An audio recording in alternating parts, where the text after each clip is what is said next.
दोस्तों, आज हम एक बहुत ही महत्वपूर्ण मुद्दे के ऊपर चर्चा करने वाले हैं। आज का हमारा जो सब्जेक्ट रहेगा वो नॉर्थ इंडिया में जो फ्लड्स की घटनाएं हम देख रहे हैं। नॉर्थ इंडिया में अभी देखा जाए तो बाढ़ की घटनाएं बढ़ते जा रही हैं। इसके कौन कौन से रीज़न हो सकते हैं और कैसे करके हम बाढ़ की घटनाओं को कम कर सकते हैं। हमारे यहाँ हमारे देश में जो इंफ्रास्ट्रक्चर खड़ा किया जा रहा है उसमें कौन कौन से सुधार किए जाने की ज़रूरत है। इसके अलावा ऐसे कौन से रीजन हैं जिसके कारण फ्लड इतना ज़्यादा नॉर्थ इंडिया में आने लगा है। ठीक है, तो ये जो आर्टिकल है वो हिंदुस्तान टाइम्स में 10 तारीख को छपा था। इसी को हम यहाँ पर विश्लेषण करने वाले हैं। हाल के समय में देखें तो भारत में या तो बहुत ज़्यादा वर्षा हो जा रही है जिसको हम अतिवृष्टि बोलते हैं। भारत के कई सारे स्टेट लगातार इन घटनाओं का सामना कर रहे हैं। अभी हाल फिलहाल में हम देखेंगे तो दिल्ली की कंडीशन कितनी ख़राब चल रही है। लगभग एक सप्ताह ऐसा गुजरा है जहां पर दिल्ली में कंटिन्यू पानी का जल भराव हमको देखने को मिल रहा है। बहुत सारे नाले हैं जो कि अपने पानी को यमुना में लेकर के जा रहे हैं। इसके अलावा इसके पहले यमुना के दिल्ली के जस्ट पहले कुछ जो डैम बनाए गए हैं, डैम बनाना भी और जब उसका पानी को रिलीज़ किया गया है तो रिलीज़ करने के चलते चलते यमुना का जो वाटर लेवल है वो बढ़ गया। इसके अलावा यदि हम यमुना नदी के किनारे किनारे देखेंगे तो बहुत सारी बिल्डिंगें खड़ी हो गई हैं, कंक्रीट के स्ट्रक्चर खड़े कर दिए गए हैं। इसके चलते भी यमुना में बाढ़ आ रहा है क्योंकि उसका जो फ्लो होने का एरिया है वो कम हो गया है। इसी के चलते चलते भी यमुना में हमको इस प्रकार का फ्लड देखने को मिल रहा है। देश के विभिन्न हिस्सों में हम देख रहे हैं बहुत सारा विनाश हो रहा है, तबाही हो रही है, भूस्खलन हो रहा है, फ्लैश फ्लड और जान माल की हानि हो रही है। ये सारी घटनाएं हम देख रहे हैं फ्लड के चलते चलते हो रहे हैं। अब वर्षा का जो वितरण है, किस एरिया में कैसे बारिश होगी, इसके लिए बहुत सारे रीज़न होते हैं। जैसे कि मानसून है, वेस्टर्न डिस्टर्बेंस है, अल नीनो साउदर्न ओसिलेशन है, इसके अलावा इंडियन ओशियन डाइपोल और जलवायु परिवर्तन। इन सब चीज़ से बारिश प्रभावित होती है। इसके अलावा यदि हम बात करें नॉर्थ इंडिया में भारी बारिश आखिर हो क्यों रही है, पहला जो रीजन बताया जा रहा है वो है पश्चिमी विक्षोभ और मानसूनी गर्त के बीच अंतःक्रिया, इंटर रिएक्शन हो जाना। उत्तर भारत में इसका जो मेन रीजन है वो है पश्चिमी विक्षोभ, जिसको हम बोलते हैं कि भूमध्य सागरीय क्षेत्र से उत्पन्न एक निम्न दबाव तंत्र। भूमध्य सागर वाला जो एरिया है यहाँ से एक लो प्रेशर जनरेट हो रहा है, इसी के चलते चलते पानी यहाँ पर गिर रहा है। दूसरा है मानसून ट्रफ, मानसून गर्त जिसे बोलते हैं। मानसून पवन पट्टी के साथ एक निम्न दाब क्षेत्र होता है, दोनों के बीच में अंतःक्रिया हो जाना। मतलब एक तो रीजन है जो मानसून हवा वाली पट्टी है, इस मानसून पवन पट्टी के साथ में एक निम्न दाब क्षेत्र जब बनता है तो उसको हम बोलते हैं मानसून गर्त। तो दोनों के बीच में अंतःक्रिया हो रही है। इस अंतःक्रिया के कारण हम देखते हैं हिमाचल प्रदेश, उत्तराखंड, पंजाब और हरियाणा जैसे क्षेत्रों में तीव्र वर्षा होती है। आप इसको ऐसे समझ सकते हैं कि जो भूमध्य सागर वाला एरिया है ना, उसके पैरेलल में ये राज्य पड़ते हैं। जब यहाँ का लो प्रेशर जनरेट होगा तो जाहिर सी बात है इसके पैरेलल में पड़ने वाले जो एरिया हैं वो वर्षा से प्रभावित होंगे। इसके अलावा अत्यधिक बारिश हो जाना और छोटे से एरिया में पानी गिर जाना। जून के अंत तक वर्षा में 10% की कमी का अनुभव करने के बाद भी नॉर्थ इंडिया में मानसून में हमें वृद्धि देखने को मिला, जिसके चलते चलते देश भर में 2% ज़्यादा बारिश हुई। विशेष रूप से उत्तर पश्चिम भारत में 59% अधिक वर्षा हुई है, जबकि प्रायद्वीपीय भारत की बात करें, पूर्वी मतलब पूर्वोत्तर भारत की बात करें तो यहाँ पर 23%, 17% की कमी हमें देखने को मिली है। कौन कौन सी इसकी दशाएं हो सकती हैं और जलवायु परिवर्तन, ठीक है, तो कुछ समकालिक दशाएं हैं और जलवायु परिवर्तन है। इस कारण से भी यहाँ पर हमें बाढ़ जैसे हालात देखने को मिल रहे हैं। जो समकालिक दशाएं हैं इसको हम साइनोप्टिक कंडीशन बोलते हैं। जैसी दशाएं वर्ष 2013 के प्रलयंकाली बाढ़ के दौरान आई थी वैसी कंडीशन आज भी उत्पन्न हुई है।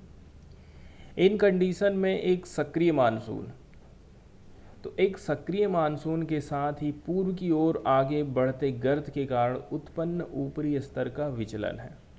दो चीज़ बताई जा रही हैं, एक तो अभी हमारे देश में जो करेंटली मानसून सक्रिय है एक वो है, इसके साथ ही साथ पूर्व की ओर आगे बढ़ते गर्त, पूरब की डायरेक्शन में जो मानसून ट्रफ गति कर रहा है, दोनों के कारण जो उत्पन्न स्तर का विचलन है। जलवायु परिवर्तन भी एक भूमिका निभाता है क्योंकि इससे अतिरिक्त नमी और पर्वतीय उत्थापन ओरोग्राफिक लिफ्टिंग के कारण पहाड़ी क्षेत्र और उसके आसपास भारी वर्षा हो जाती है।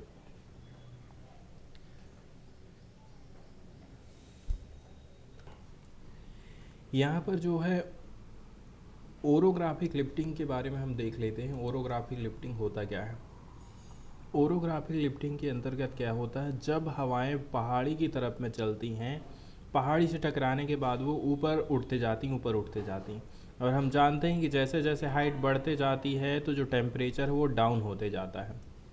अब हवाएं ऊपर उठ रही हैं, ऊपर उठने के कारण टेम्परेचर कम हो रहा है और टेम्परेचर कम होने के चलते चलते यहाँ पर ये क्लाउड का निर्माण कर लेती हैं।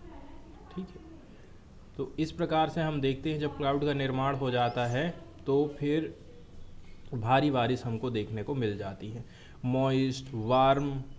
मॉइस्ट और जो वार्म एयर है, ठीक है, ओशियन से किधर की तरफ चल रही है? स्थल की तरफ में चल रही है। गर्म हवा किधर जा रही है? स्थल की तरफ में जा रही, ऊपर उठ रही है, तो ये बादल का निर्माण करती है। तीसरे स्टेप में क्या होता है, जो ड्राई एयर होती है वो नीचे की तरफ में जाती है। Dry air descends and warm promoting evaporation, और यहाँ से हम देखते हैं जो गर्म हवा होती है वो भी वाष्पोत्सर्जन के माध्यम से उड़ने लग जाती है।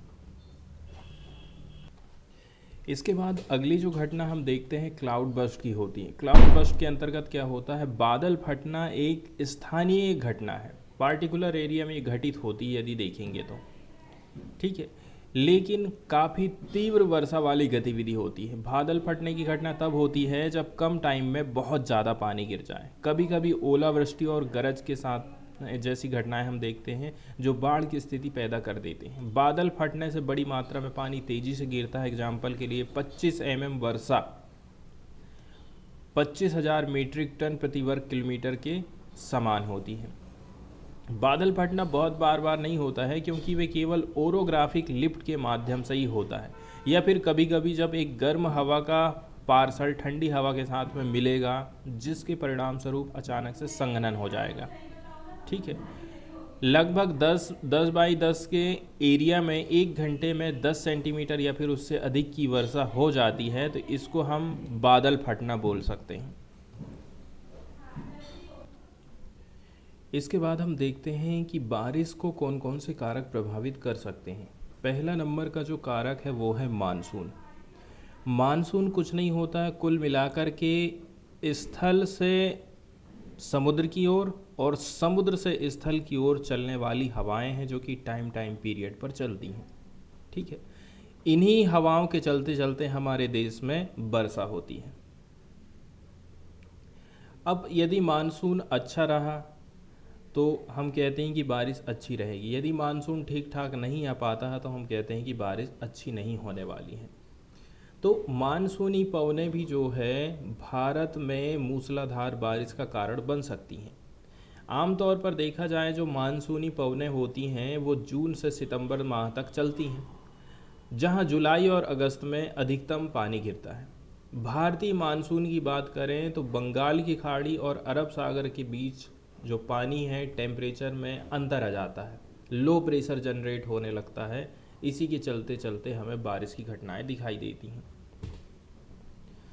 भारत में यदि हम बारिश के वितरण की बात करें, कहाँ पानी गिर रहा है कहाँ नहीं गिर रहा है, तो थार मरुस्थल, हिमालय के साथ ही हिंद महासागर, अरब सागर, बंगाल खाड़ी, प्रशांत महासागर के दक्षिणी भाग में टेम्परेचर एवं दाब में परिवर्तन से प्रभावित होता है। यदि यहाँ पर तापमान में थोड़ा बहुत भी अंतर आया, प्रेशर में थोड़ा बहुत भी अंतर आया, तो आप समझ लीजिए कि पानी की जो क्वांटिटी है वो प्रभावित हो जाएगी बारिश। ठीक है, एक तो हमारा थार का मरुस्थल हो गया, ये एरिया गर्म ठंडा हो रहा है। दूसरा जो एरिया है वो सागर वाला एरिया है। ठीक है, तो समुद्र और स्थल के बीच में जो हवाएं चलेंगी वो टेम्परेचर के प्रभावित होने से और भी कम ज़्यादा होते रहती हैं। इसके बाद हम बात करते हैं पश्चिमी विक्षोभ। पश्चिमी विक्षोभ को हम बोल सकते हैं कि लो दाब प्रणाली है। लो दाब प्रणाली का मतलब ये है यहाँ पर का टेम्परेचर ज़्यादा हो गया है, ठीक है। तो जब भी लो प्रेशर बनता है समझ लीजिए इसी के चलते चलते बारिश होगी, जो भूमध्य सागर या फिर पश्चिमी एशिया के ऊपर उत्पन्न होता है। यहाँ का पानी गर्म होता है, ठीक है। अब पानी गर्म होने के चलते चलते यहाँ पर लो प्रेशर जनरेट होता है। इस जगह को भरने के लिए हवाएं दौड़ते हुए आती हैं और इसी के चलते चलते हम देखते हैं उधर वाली जो हवाएं हैं हमारे देश की तरफ भी आना चालू हो जाती हैं। नॉर्मली देखा जाए ये जो घटना है वो ठंडी के मौसम में होती है, दिसंबर से फरवरी के टाइम पीरियड में होती है, ठीक है। इसी के चलते चलते हिमालय के क्षेत्र में हम बर्फबारी देखेंगे और मैदान वाले हिस्से में पानी गिरते हुए देखते हैं।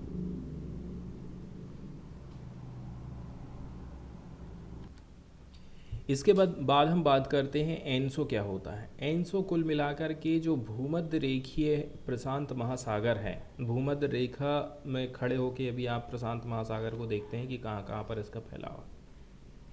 तो इसके ऊपरी समुद्री सतह के टेम्परेचर और वायुमंडलीय दाब में जो चेंजेस हो रहा है उसको हम ENSO बोलते हैं। मतलब प्रशांत महासागर की जो ऊपरी सरफेस है उसकी टेम्परेचर के बीच में और वायुमंडल का दबाव किस प्रकार से है, दोनों के बीच में यदि कम ज़्यादा उतार चढ़ाव होने लगता है तो इसको हम ENSO बोलते हैं। यदि ENSO की घटना घटित होती है तो चाहे हिंद महासागर का एरिया है, अरब सागर है, बंगाल की खाड़ी, प्रशांत महासागर के दक्षिणी भाग पर बारिश जो है प्रभावित होती है। अल नीनो की यदि हम बात करें, अल नीनो से क्या होता है, अल नीनो के माध्यम से भारत में हाई प्रेशर प्रणाली सिस्टम जनरेट होता है, हाई प्रेशर सिस्टम जनरेट होता है। इससे हमारे देश का जो मानसून है वो कमज़ोर हो जाता है या फिर विलंबित हो जाता है।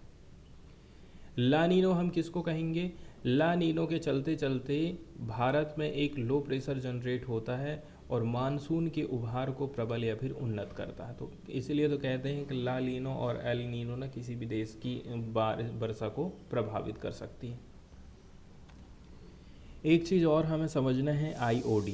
IOD एक प्रकार से इसको इंग्लिश में क्या बोलते हैं, इंडियन ओशियन डाइपोल, शॉर्टकट में IOD बोलते हैं और हिंदी में हिंद महासागर द्विध्रुव बोला जाता है।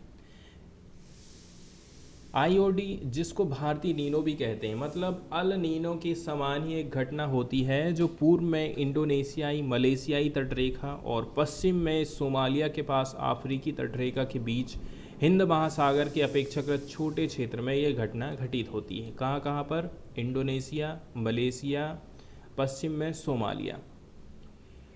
अल नीनो साउदर्न ओसिलेशन की बात करें जिसको शॉर्टकट में एनसो बोलते हैं, इसकी घटना में तो एनसो घटना की तुलना में अल नीनो एक सामान्य से अधिक ज़्यादा गर्म चरण होता है जिसके दौरान भारत सहित विश्व के कई क्षेत्रों में आमतौर पर तापमान गर्म और वर्षा सामान्य से कम हो जाती है। इसको क्या बोलते हैं, अल नीनो बोलते हैं।